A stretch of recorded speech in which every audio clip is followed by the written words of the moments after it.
그런 얘기가 있어요. 여러분이 잘 알고 계시는 얘기라고 생각을 하는데, 중국의 장자라고 하는 분이 조롱이라고 하는 그런 지방에서 길을 걸어가고 있는데, 날개가 무려 7척이나 되는 큰 새 한 마리가 머리 위로 지나가더랍니다. 그리고 바로 눈앞에 있는 나뭇가지에 앉았습니다. 그 새를 보고 옳지 저 새를 좀 한번 구경해야 되겠다 하고 이제 가까이 가는데, 그 새가 미동도 하지 않는 것입니다. 마음에 욕심이 생겼어요. 저 새를 잡아야 되겠다 생각해서 장자는 활에 화살을 먹인 후에 가까이 갔는데, 그 새는 꼼짝도 하지 않고 있더라는 것입니다. 그래서 궁금해서 왜 그럴까 하고 보았더니, 이 큰 새는 바로 눈앞에 있는 그 버마제비를, 버마제비라고 하는 것은 사마귀과에 있는 곤충이죠. 그래서 버마제비를 잡아먹으려고 노려보고 있더라는 거죠. 근데 그 버마제비는 또 도망가지 않고 꼼짝을 하지 않고 있더라는 거예요. 왜 그러고 있는가 보니까 그 버마제비는 또 앞에 있는 매미를 잡아먹으려고 꼼짝도 안 하고 있더라는 것입니다. 자기가 죽을 줄도 모르고 먹이만 바라보고 몰두하고 있는 모습을 보면서 마음에 탄식이 생기는 거예요. 그래서 참 안타깝다. 그런데 바로 그때 누군가 자기를 보고 도둑이야 라고 소리를 치는 것입니다. 밤나무 숲 주인이 장자가 도둑인 줄 알고 오해하고 소리를 치고 있었던 거죠. 자기도 뭔가에 몰두하고 있었던 거예요. 욕심에 눈이 먼 인간의 모습을 그렇게 묘사를 했습니다. 여러분, 사람은 무엇을 보고 사느냐, 무엇을 생각하고 사느냐, 이것은 아주 중요합니다. 무엇에 몰두하고 있느냐, 그것이 바로 나라는 존재이기 때문에 그렇고, 그것이 바로 나의 삶의 의미이고 인생이기 때문에 그렇습니다. 여러분은 지금 뭘 보고 계십니까? 오늘 우리는 공동회를 앞두고 있어요.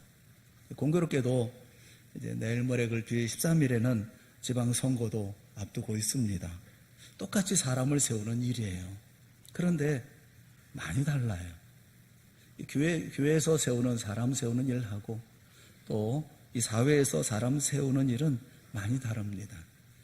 세상 선거를 보면 상대방을 끌어내리려고 하더라고요. 그리고 그 사람보다 내가 낫다라고 생각하고 나를 찍어달라고 사람마다 읍소하고 있는 것이 이 세상 선거더라고요. 근데 교회는 그렇지 않습니다. 교회에 모여서 사람을 세우는 일은 자신의 뜻이 아니라, 자신의 생각이 아니라, 우리 자님 기도하신 것처럼 자신의 호불호에 따라서 결정하는 것이 아니라 하나님을 먼저 생각하고 하나님의 뜻을 먼저 생각하죠. 그래서 이 선거하는, 선출하는 과정도 틀리고 결과도 확연히 다릅니다. 세상 사람과 하나님의 사람 다릅니다. 오늘날 교회 정체 원인을 대해서 일각에서는 그런 얘기를 해요. 성도들에게 너무 적은 것을 요구하기 때문에 그래서 이 교회가 정체되고 있는 거다. 교인이 더 늘어나지 않고 부흥하지 않는 이유가 거기 있다라고 분석을 합니다. 교회가 세상 사람들에게 거부감 없는 교회를 만들려고 노력했기 때문이라는 것입니다. 만일 성도들에게 더 많은 것을 요구했다고 한다면 세상 사람과는 구별되는 그런 교회가 되어졌을 것이다. 이렇게 분석하는 분들이 많이 계셔요. 그 토저라는 신학자가 있죠. A.W. 토저라는 분이 얼마 전에 책을 우리나라의 책, 그분이 쓴 책이 출간이 됐는데, 하나님은 굶주린 영혼을 먹이신다, 이런 제목의 책이에요. 그 가운데 소제목 가운데 하나가 뭐냐 하면 싸구려 모조품에 질렸다, 그런 제목이에요. 어떤 얘기를 썼는지 여러분 잘 들어보세요. 그분의 한 부분을 발췌해서 여러분께 좀 읽어드리려고 그래요. 사람들을 교회로 불러 모으는데 혈안이 된 오늘날의 교회들은 신문에 광고를 내서 세상 사람들에게 교회로 와서 건전한 오락을 즐기십시오라고 소리친다. 나는 모든 오락을 반대하는 것이 아니라 세상 사람들을 불러 모으려고 교회가 오락을 사용하는 것에 반대하는 것이다. 교회가 세상과 어깨동무를 한다면 어떻게 세상과 싸울 수 있겠는가? 교회 안에는 세상의 마음을 빼앗을 만한 것이 없으며 세상 안에는 예수 그리스도의 진정한 교회의 마음을 빼앗을 만한 것이 없다. 교회 역사 속에서 발견되는 모든 부흥은 교회가 주변 세상과 완전히 반대 입장에 섰을 때 일어났었다. 그분은 이런 얘기도 합니다. 우리 예배는 거룩하지 못한 사람들이 불편해할 정도로 거룩해야 하고 하나님의 임재의 느낌으로 충만해야 한다. 하지만 우리는 현재 거꾸로 되어 있다. 우리의 도시에서 가장 거룩하지 못한 사람이 교회 안으로 들어와도 전혀 불편해하지 않는다. 또 이렇게도 얘기를 했어요. 교회가 깨끗하고 정결케 되어 교회 안에 들어서면 빛 가운데로 들어왔다는 느낌을 주고 영혼의 떡을 제공하며 하나님께서 듣고 응답하시는 기도를 드리는 교회, 이런 교회를 다시 세울 수 있다면 기꺼이 그렇게 하겠다. 이런 교회가 진짜 교회가 아니겠는가. 여러분, 우리 자신들을 돌아보면서 오늘의 교회 모습을 다시 한번 되짚어 생각해 봐야 되지 않겠습니까? 여러분, 우리는 무엇을 보고 있습니까? 어디를 향해서 가고 있고 무엇에 집중하는 삶을 살고 있는 것입니까? 창세기 12장에 보면 아브라함이 하나님의 부르심을 받아 자기 고향을 떠납니다. 왜 하나님은 그를 고향 땅에서 불러내셨을까요? 세상과 구별된 거룩한 사람이 되라고 불러내신 거예요. 창세기부터 요한계시록까지 성경 전체에 흐르는 주제는 거룩입니다. 거룩으로의 회복입니다. 거룩하라는 말은 다른 사람이 되라는 말이에요. 구별됐다라고 하는 것을 말씀하고 있는 거예요. 믿는 사람과 세상 사람은 하늘과 땅만큼 다릅니다. 예수 믿는 사람과 믿지 않는 사람은 빛과 어둠처럼 아주 철저히 다릅니다. 오늘 본문의 사도 바울은 우리가 왜 세상 사람과 다른가 하는 것에 대해서 4가지 근거를 들어서 우리에게 설명을 해주고 있어요. 그 모든 근거를 모두가 다 그리스도와 함께라는 말로 설명을 하고 있습니다. 4가지를 말씀하고 있는데, 첫째는 우리는 그리스도와 함께 죽었다. 두 번째는 우리는 그리스도와 함께 살아났다. 세 번째는 우리는 그리스도와 함께 우리의 생명이 하나님 안에 감추어져 있다. 네 번째는 우리는 그리스도와 함께 장차 영광 중에 나타날 것이다. 이렇게 4가지 근거로 얘기를 하고 있어요. 하나씩 잠깐만 설명을 좀 드리려고 그래요. 이미 잘 알고 있는 내용이지만 우리가 누구인가, 우리가 어떤 사람인가 하는 것을 다시 한번 확인해 보려고 합니다. 왜 우리가 세상 사람과 근본적으로 다른가? 첫 번째 근거는 우리는 예수 그리스도와 함께 십자가에 죽은 사람이기 때문에 그렇습니다. 우리는 죽은 사람입니다. 3절에 보면 이는 너희가 죽었고 라고 말씀하고 있어요. 이 말씀 속에는 우리가 그리스도와 함께 죽었다라는 것을 말씀하고 있습니다. 로마서 6장 6절 말씀을 우리 한번 같이 봤으면 좋겠어요. 로마서 6장 6절 다 같이 시작. 우리가 알거니와 우리 옛사람이 예수와 함께 십자가에 못 박힌 것은 죄의 몸이 죽어 다시는 우리가 죄에게 종 노릇을 하지 아니하려 함이니. 예수님이 십자가에 죽으셨을 때 죄를 짓고 하나님을 거역하던 우리의 옛사람도 십자가에서 함께 죽었다는 것입니다. 죽었다는 것은 그 삶이 끝났다는 거예요. 여기 죽었다는 앞에 사네테라고 하는 이 말은 한 번 죽음으로 영원히 죽었다고 하는 것을 말하는 거예요. 되풀이되는 게 아니에요. 한 번으로 끝났다는 거예요. 누구든지 죽으면 끝이에요. 연장된 삶이 있는 게 아니에요. 아무리 사랑하는 사람이라도 죽으면 끝인 것입니다. 아무리 몸부림치며 울어도 아무런 소용이 없어요. 예수님이 십자가에 못 박혀 우리를 대신해서 죽으셨을 때 하나님을 거역하고 죄를 범하던 우리도 함께 십자가에 달린 거예요. 거기서 우리도 죽은 거예요. 갈라디아서 5장 24절 말씀에 보면 그리스도 예수의 사람들은 육체와 함께 그 정욕과 탐심을 십자가에 못 박았느니라 라고 말씀하고 있어요. 육체로 살던 나의 옛 사람은 예수님과 함께 완전히 십자가에 못 박히고 그리고 끝이 났다라고 말씀하는 거예요. 예수 믿는 사람들은 죄된 삶, 옛날에 있었던 모든 삶들을 다 청산하고 이제 다시 새로운 삶을 살아가는 사람들이라는 것입니다. 그런데 문제는 이미 죽은 우리의 삶 속에 아직도 정욕과 탐심이 죽지 않고 살아 꿈틀거리고 있다는 거예요. 몇 년 전에 한 젊은 커플이 달리는 그 지하철 안에서 결혼식을 올렸다고 해서 큰 화제가 된 적이 있었습니다. 그 신길에서 김포항으로 가는 지하철 5호선에서 결혼식이 진행됐는데 남자가 먼저 자신을 소개했죠. 저는 고아로 자랐습니다. 남들처럼 예식장에서 결혼식을 올릴 형편이 되지 못해서 우리가 처음 만났던 이 5호선에서 결혼식을 올리기로 했습니다. 비록 주례자도 없고 하객은 여러분, 승객 여러분이 전부이지만 우리 부부는 여러분 앞에서 약속하고 서약하고 평생 행복하게 살 것을 맹세합니다. 그 준비한 그 반지를 신부의 손에 끼워주니까 신부는 하염없이 눈물을 흘리면서 그 반지를 끼면서 결혼식을 했던 거예요. 이것을 지켜본 모든 승객들이 모두가 다 크게 박수를 보내주었습니다. 어떤 할머니는 등까지 두드리면서 격려해 주었어요. 이 결혼식 장면을 승객 중 한 사람이 휴대폰으로 찍어서 세상에서 가장 아름다운 결혼식이라는 제목으로 동영상을 올렸습니다. 그것을 본 수많은 네티즌들이 열광하고 그 멋진 결혼식에 찬사를 보냈어요. 그런데 이틀 후에 이 결혼식이 사실은 호소대 영국부 학생들이 만든 연극이라는 사실이 밝혀졌습니다. 이 사실을 알게 된 사람들의 느낌은 어땠을까요? 그래도 지하철 결혼식이 감동스러웠을까요? 그렇지 않습니다. 오히려 속았다는 느낌에 붕괴했죠. 아무리 잘 꾸며진 미담이라 할지라도 진실이 담겨있지 않으면 결코 감동을 줄 수가 없어요. 그리스도인의 삶도 마찬가지입니다.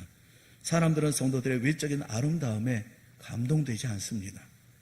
사랑합니다, 축복합니다를 외치며 웃어주는 얄팍한 미소에 사람들은 속지 않습니다. 실제 삶에서 보여주는 진실을 원하죠. 오늘날 하나님의 자녀의 삶이 세상 사람들에게 설득력을 잃어가는 이유는 포장만 그렇듯할 뿐 알맹이가 없기 때문에 그렇습니다.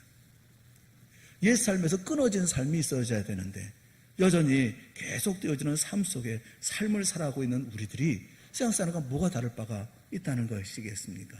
삶의 진수를 보여줘야 합니다. 사랑하는 여러분, 죽은 자와 산 자의 차이는 엄청난 거예요. 육신이 살아있는 세상 사람과 세상에 대해 죽은 우리가 어떻게 결코 같을 수가 있습니까? 골로새 3장 5절 말씀에 그러므로 땅에 있는 지체를 죽이라. 곧 음란과 부정과 사욕과 악한 정욕과 탐심이니 탐심은 우상 숭배니라 라고 말씀하고 계셔요. 음란과 부정과 사욕과 정욕과 탐심, 우리 이런 짓을 하며 살 수는 없어요. 왜냐하면 이전 것을 좋아하던 내 자아는 예수님과 함께 이미 십자가에서 장사 지낸 지 오래되어졌기 때문에 그렇습니다. 우리는 죽은 사람입니다. 세상에 대해서 이미 죽은 사람, 예수 그리스도를 나의 구주라고 고백하며 눈물을 흘리고 감격하는 그 순간 내 자아는 십자가에 죽은 것입니다. 또 하나, 우리가 세상 사람과 다른 두 번째 근거는 우리가 그리스도와 함께 다시 살아났다는 것입니다. 1절에 말씀하고 계십니다. 그러므로 너희가 그리스도와 함께 다시 살리심을 받았으면, 분명히 살아났다, 그리고 너희들이 살리심을 받았다고 한다면 이라고 말씀하고 있어요. 예수님은 죽음 후에 사흘 만에 부활하셨습니다. 죄와 사망의 권세를 이기고 부활하셨어요. 예수님이 부활하실 때 주님과 함께 죽었던 우리도 새 생명을 갖게 되어졌다라고 가르쳐주고 계십니다. 예수님의 생명이 나의 생명이 되어서 새롭게 살아난 것입니다.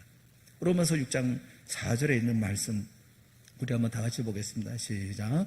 그러므로 우리가 그의 죽으심과 합하여 세례를 받음으로 그와 함께 장사되었나니 이는 아버지의 영광으로 말미암아 그리스도를 죽은 자 가운데서 살리심과 같이 우리로 또한 새 생명 가운데서 행하게 하려 함이라. 할렐루야.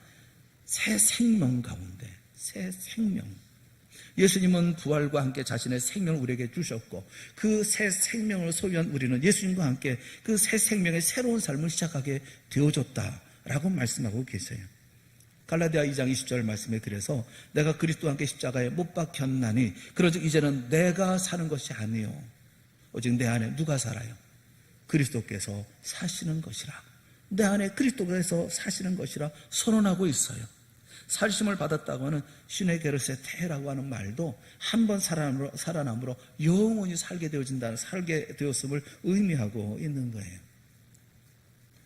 그 달라스 윌라드라는 목사님이 쓴 유명한 저서가 있습니다. 하나님의 모략이라는 책이 있어요. 그 책에서 기독교 신앙에 대해서 이렇게 그분은 평가를 했어요. 광고문 신앙, 광고문 신앙 또는 소비자 기독교, 이렇게 혹평을 했습니다. 광고 문안 중에 그럴듯하지 않은 것이 있나요? 이 광고를 보면 그럴듯하지 않은 광고는 없죠. 모든 광고가 다 그럴듯하지 않습니까? 저마다 최상품의 제품이라고 선전하지 않습니까? 그런데 광고 문안과 제품이 일치하지 않는 경우가 많아요. 일치하는 경우는 거의 없어요. 우리 신앙이 그와 같다는 거예요. 광고문 신앙이라는 거예요.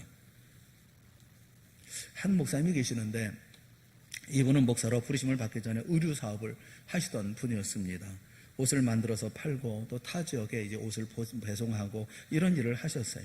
그때 마음에 품었던 열망이 뭐냐면 더 많이 팔고 더 큰 가게를 세우고 또 더 많은 돈을 버는 거였습니다. 근데 이분이 이것을 다 청산하고 목회를 시작하면서 이제 교회에서 하나님의 사역을 이제 시작을 했어요.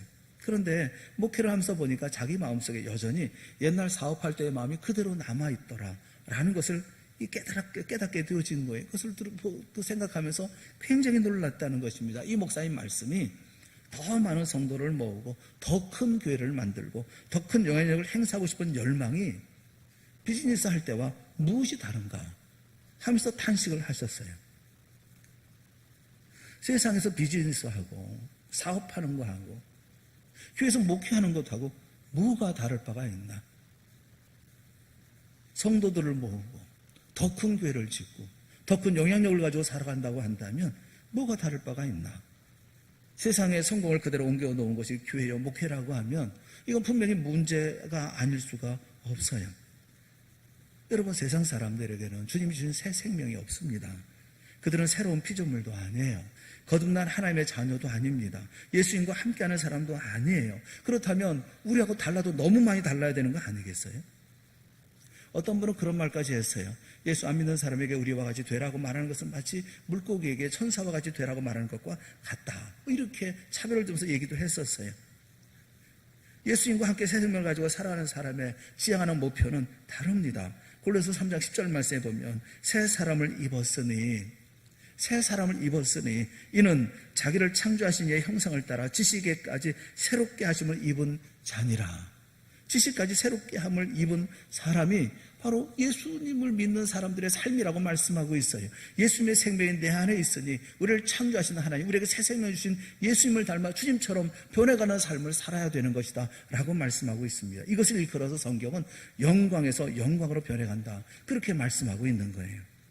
비록 겉사람은 낡아서 젊었을 때 아름다운 모습들이 변해가기는 하지만 그런 건 사실 문제가 되지 않는다. 고린도후서 3장 10절 말씀에 보면 그러므로 우리가 낙심하지 아니하노니 우리의 겉사람은 낡아지나 우리의 속사람은 날로 새로워지기 때문에. 이게 예수 믿는 사람들의 삶의 모습이라고요. 여러분 스스로의 모습을 다시 한번 생각해보고 바라봐야 된다는 거예요. 우리는 다르냐? 세상의 선거를 보고 우리가 공동회에 앞두고 우리가 함께 사람을 세워야 될 텐데 우리는 다른가? 다르게 준비했나? 다르게 처신하고 있는가? 다른 자리 가운데 있는가?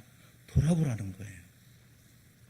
또 세 번째 근거가 있죠. 그리스도와 함께 우리 생명이 하나님 안에 감춰져 있다, 그렇게 말씀을 하고 있어요. 골로새 3장 3절 말씀에 보면 이는 너희가 죽었고 너희 생명이 그리스도와 함께 하나님 안에 감춰졌음이라 말씀합니다. 예수님은 죽으시고 사흘 만에 부활하셔서 승천하신 후에 하나님 우편에 앉으셨습니다. 하나님 우편이라고 하는 것은 우주적인 권세를 가진 상징적인 그런 자리예요. 예수님은 십자가에서 승리하신 다음에 하나님으로부터 하늘과 땅의 모든 권세를 받으십니다. 그리고 재림하실 때까지 권세의 상징은 하나님 우편에 앉아 계십니다. 놀라운 사실은 우리가 하나님의 말씀을 통해서 우리가 발견하는 것은 무엇이냐면 예수님이 하나님 우편에 앉으실 때 우리도 함께 그 자리에 앉는다라고 말씀하고 계시는 거예요. 에베소 2장 6절에 있는 말씀은 이렇게 말씀하고 계십니다. 또 함께 일으키사 그리스도 예수 안에서 함께 어디에 앉히셔요? 하늘에 앉히시니. 우리를 예수님과 함께 살아난 자, 부활한 자 되게 하셨고 뿐만 아니라 예수님이 하나님 우편에 앉으실 때 우리를 예수님과 함께 그 자리에 앉히신다고 말씀하고 계셔요. 우리 땅의 삶을 살지만 우리는 하늘에서의 자리에 앉아있는 사람들이라고 하는 것을 말씀하고 있어요. 솔직히 우리 자신을 돌아보면 예수님과 함께 살았고 예수님과 함께 하나님 우편에 앉았다고 말은 하지만 달라진 것은 없지 않느냐 하는 생각이 있을 수 있어요. 우리가 예수 믿고 새 사람이 되었다고 하지만 그렇다고 해서 달라진 게 있나, 바뀌어진 게 있나, 피부색이 달라진 것도 아니고 못생긴 얼굴이 잘생겨지는 것도 아니고 못 살던 사람이 잘 살게 되어진 것도 아니고 믿기 전의 모습이나 믿은 후의 모습이나 다를 바가 없지 않느냐, 그렇게 말할 수 있어요. 사랑하는 여러분, 예수님을 보세요. 예수님이 이 땅에서 30여 년 동안의 삶을 사셨습니다. 그분은 하나님이셨습니다. 그럼에도 불구하고 평범한 남자의 모습으로 이 세상에 계셨습니다. 가난한 사람들이 걸치는 외투를 걸친 채 평범하게 지내셨어요. 사람들과 함께 다니시고 때로는 사람들로부터 욕도 먹으시기도 하셨어요. 세상 사람들은 예수님을 한낱 변두리 나사렛 출신의 시골 청년쯤으로 보았습니다. 그리고 나중에는 꺼리낌 없이 십자가에 못 박아 죽였어요. 오직 소수의 몇 사람만이 예수님이 하나님의 아들이라는 사실을 고백하고 믿었습니다. 세상 사람들이 우리를 볼 때도 마찬가지 아니겠어요? 우리의 진짜 모습은 하나님 우편에 앉아있는 영광스러운 모습이라 하더라도 세상에 있는 동안에 그 모습은 감추어져 있다라고 말씀하고 있죠. 그러나 우리는 우리 자신을 볼 때 그 시각으로 바라봐야 되는 것이 아니겠어요? 자신을 바라보는 눈이 달라져야 되는 것이 아닙니까? 지금의 모습을 만약 그렇게 바라본다고 한다면 우리의 초라한 신분이나 지금의 모습을 탓하지는 않을 거예요. 우리는 하나님 우편에 앉아있는 존재지만 세상에는 평범한 사람으로 보입니다. 하나님의 모든 부요를 다 소유한 사람이지만 세상에는 가난한 사람으로 살고 있어요. 영원한 생명을 소유한 하나님의 자녀지만 우리는 병도 갖고 약함도 누리며 삶을 삽니다. 약한 가운데 살기도 합니다. 그러나 이 세상에 보이는 모습이 우리의 전부가 아니라고 말씀하고 있어요. 진짜의 모습은 하나님 안에 감추어져 있다라고 말씀하고 있습니다. 진짜 아름다운 생명의 비밀을 갖고 있는 우리라고 한다면 그러면 세상 사람과 같지 않아야 되지 않겠습니까? 세상에 보이는 것이 전부인 삶을 살아가는 것이 아니게 되어지는 거죠. 할 수 있는 대로 더 예쁘게 치장하기 위해서 온갖 방법을 동원하는 삶을 살지 않는 거죠. 돈을 모아서 남에게 의수되고 살고 싶은 거, 또 남을 짓밟고 성공해서 조금이라도 사람들에게 인정받고 싶어하는, 여기에 생명 걸지 않죠. 우리는 세상 사람과 같을 수 없다는 것을 말씀드리는 거예요. 우리가 세상 사람과 다른 네 번째 근거는 그리스도와 함께 우리의 영광이 나타나기 때문에 그렇습니다. 골로새서 3장 4절에 있는 말씀 우리 한번 다 같이 한번 읽어보겠습니다. 4절 말씀 시작. 우리 생명이신 그리스도께서 나타나실 그때에 너희도 그와 함께 영광 중에 나타나리라. 할렐루야. 지금은 감춰져 있는 영광스러운 모습이 예수님이 재림하시는 그날 환하게 그 영광 속에 나타난다라고 말씀하고 있어요. 우리는 우리 자신들을 보면서 스스로 놀랄 날이 분명히 옵니다. 세상 사람들이 우리를 보고 깜짝 놀랄 날이 옵니다. 주님이 재림하시는 그날 우리의 진짜 모습이 나타날 것이고 예수님과 함께 영원한 나라에 들어가서 주님과 영원한 교제를 나누며 살게 되어질 것입니다. 그날이 되면 육체의 방해는 전혀 받지 아니하고 말로 표현할 수 없는 친밀감 속에서 예수님과 함께 영광 중에 살게 되어질 것입니다. 환희와 기쁨을 영원히 맛보며 살게 되어질 거예요. 그런 영광스러운 자리에서 우리는 영원히 주님과 함께 살 것입니다. 이것이 우리에게 말씀하고 있는 네 가지 근거예요. 이 세상을 전부로 마지막으로 생각해서 여기에 마음을 쏟는 사람들과 예수 그리스도와 함께 세상의 영광, 이 세상과 생명과 영광이 나타날 그날에 대한 소망을 가지고 살아가는 우리는 도저히 다툴 수 없죠. 미래가 없는 존재와 미래를 안고 살아가는 존재는 판이하게 다를 수밖에 없습니다. 과거에 죽었다가 살아나고 현재 주님의 생명 안에 감추어져 있고 장차 그리스도와 함께 나타날 영광의 자리 가운데 우리가 서게 되어진다는 사실을 안다면, 믿는다면 우리는 세상 사람과는 근본적으로 다르지 않겠어요? 이런 근본적인 차이로 인해서 세상을 보는 눈, 세상을 판단하는 기준, 모든 걸 평가하는 가치관이 다를 수밖에 없죠. 성경은 이런 다른 가치관을 가진 우리를 향해서 말씀하기를 위의 것을 생각하는 사람이라고 말씀하고 있어요. 우리는 위의 것을 생각하는 사람이라고 말씀합니다. 위의 것을 찾으라. 위의 것을 생각하고 땅의 것을 생각하지 말라. 그래서 항상 위의 것을 생각하고 위의 것을 찾는 하나님의 나라를 생각하고 하나님의 나라를 찾고 예수님을 생각하고 예수님을 찾고 사모하는 사람이 되라는 거예요. 이런 가치관을 가지고 살라는 거예요. 여러분, 이 땅에서 지위가 모르게 중요해요. 하나님께서 우리에게 어떤 소임을 맡겨주시는지 그 일을 충성되게 감당하는 것이 중요한 거예요. 혹시라도 여러분 가운데 쓸데없는 욕심을 가지고 있을까 봐 걱정인 거예요. 공동회를 통해서 장로를 세우고 또 우리 장로집사님을 세우고 또 권사님을 세우고 하는 그런 일들이 있는데 여기 혹시 욕심을 내는 분들이 계실까 봐 걱정이 되는 거예요. 우리는 위를 바라보고 살아가는 사람들인 것이지 그 직임에 욕심내는 사람들은 아닌 거예요. 우리는 죽은 사람들이에요. 우리는 예수 그리스도는 다시 살아난 사람들이에요. 우리는 우리의 생명이 모두가 다 하나님 안에 감춰져 있는 사람이에요. 주님 오시는 그날 우리가 영광 중에 나타날 사람인 거예요. 어떤 분은 그런 얘기, 신학자 가운데 어떤 분은 그런 얘기를 했어요. 영원하지 않은 것은 영원히 무용지물이다. 영원하지 않은 것은 영원히 무용지물이다. 저는 우리 젊은이들을 보면 얼마나 아름다운지 몰라요. 얼마나 귀한지 몰라요. 세미날 정도로 그렇게 아름다워요. 젊으면 참 좋죠.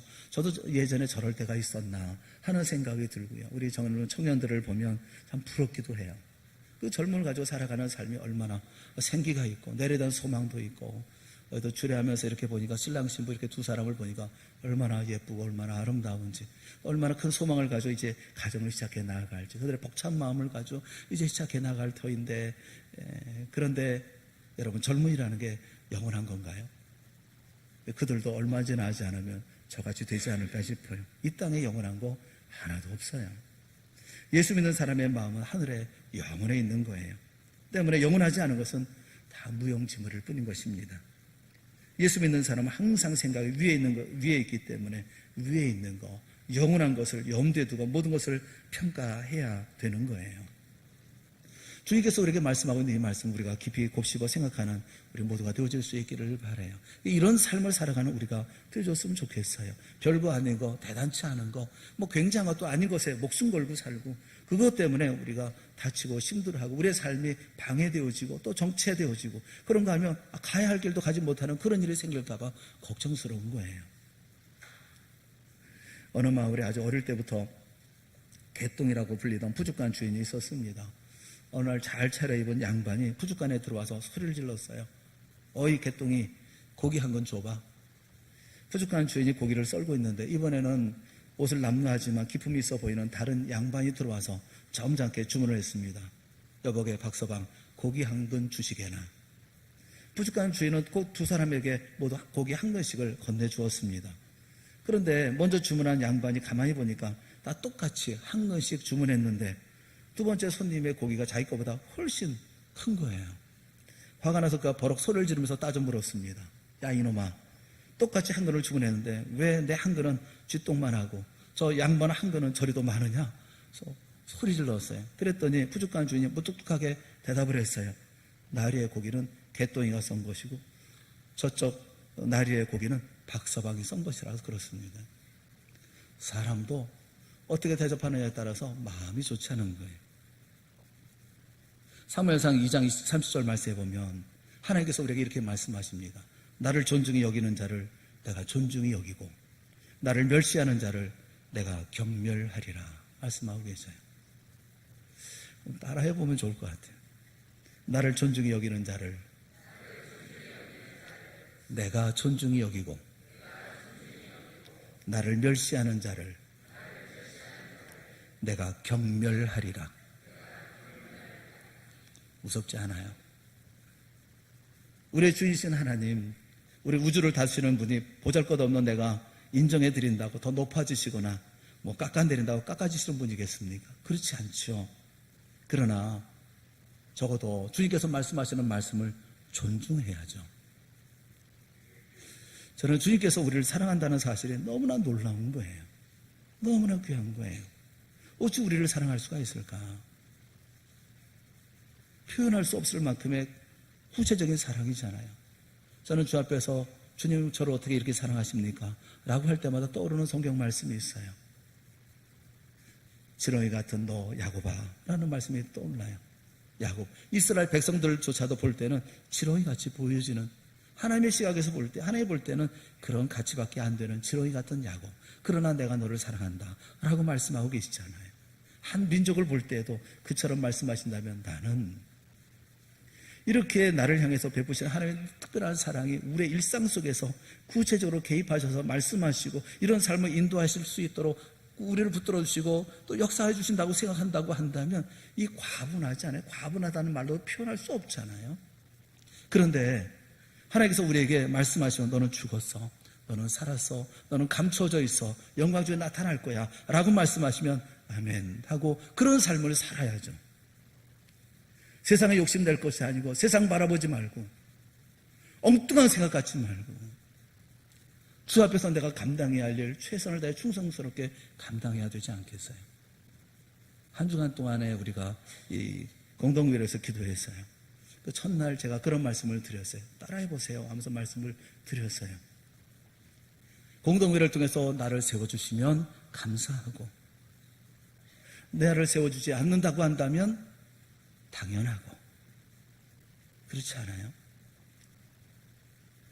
수년 전에 한국의 대학생 천여 명에게 질문을 했습니다. 지금 당장 받고 싶은 것이 무엇이냐? 자동차도 받고 싶을 거고, 컴퓨터, 노트북, 받고 싶은 것이 많이 있지 않겠어요? 젊은이들이 뭘 받고 싶을까? 그런데 그런 예측을 순식간에 다 무너뜨리고 말았어요. 그들의 대답은 이런 대답이었습니다. 감동을 받고 싶습니다. 오늘 많은 사람들이 감동에 목말라 해요. 감동받기를 원해요. 여러분이 감동을 주는 사람들이 되어질 수 있기를 주님의 이름으로 축원합니다. 예수님과 함께 죽은 사람의 감동을 주세요. 예수님과 함께 새 생명의 삶을 살고 있음에 감동을 주세요.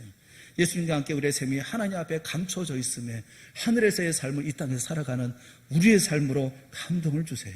예수님과 함께 우리의 영광이 나타나는 그날을 소망하면서 많은 사람들에게 소망 가운데 살아가는 오늘의 삶을 통해서 감동을 주세요. 위의 것을 찾는 우리 모두가 되어질 수 있기를 바라는 것입니다. 그럴 때 우리 모두에게 가장 아름다운 믿음의 역사를 만들어가는 복된 공동회도 되어질 것이고 우리의 삶의 미래 역사도 이루어가게 되어질 줄로 믿습니다. 내가 누구입니까? 나는 무엇을 바라보고 있습니까? 무엇을 향해 가고 있습니까? 내가 집중하는 것은 무엇입니까? 주님께서 우리에게 보라 하신 곳을 바라보고 그렇게 믿음의 온전한 삶을 힘있게 살아가는 우리 모두가 다 되어질 수 있기를 주님의 이름으로 축원합니다.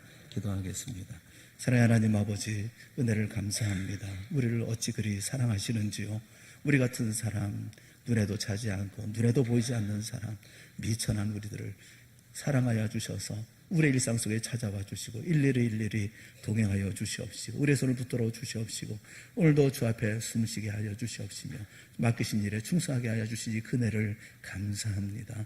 충성할 때도 힘을 더하여 주셔서 아름다운 열매도 맺게 하여 주시고 돌아보면 모두가 하나님의 은혜임을 고백하게 하여 주시는 주의 은혜를 감사합니다. 앞에 놓여있는 어떤 일이라 할지라도 주의 자녀로서의 삶에서 어긋난 삶이 있지 않게 하여 주시옵시고 교만한 자리 가운데도 나가지 않게 하여 주시옵시고 우리의 삶이 비틀리거나 왜곡되어지는 자리 가운데 서지 아니하도록 우리 스스로 다시 한번 돌아보는 이 시간이 되게 하여 주시옵소서. 주의 영광만 나타나게 하여 주시옵시고 주의 뜻만 이루어지게 하여 주시옵시고 주의 계획 속에 우리 동산교회가 새롭게 세워지는 귀한 역사가 있게 하여 주시옵소서. 예수님의 이름으로 간절히 기도드리옵나이다. 아멘. 우리 다 같이 자리에서 일어나셔서 우리 찬송가 430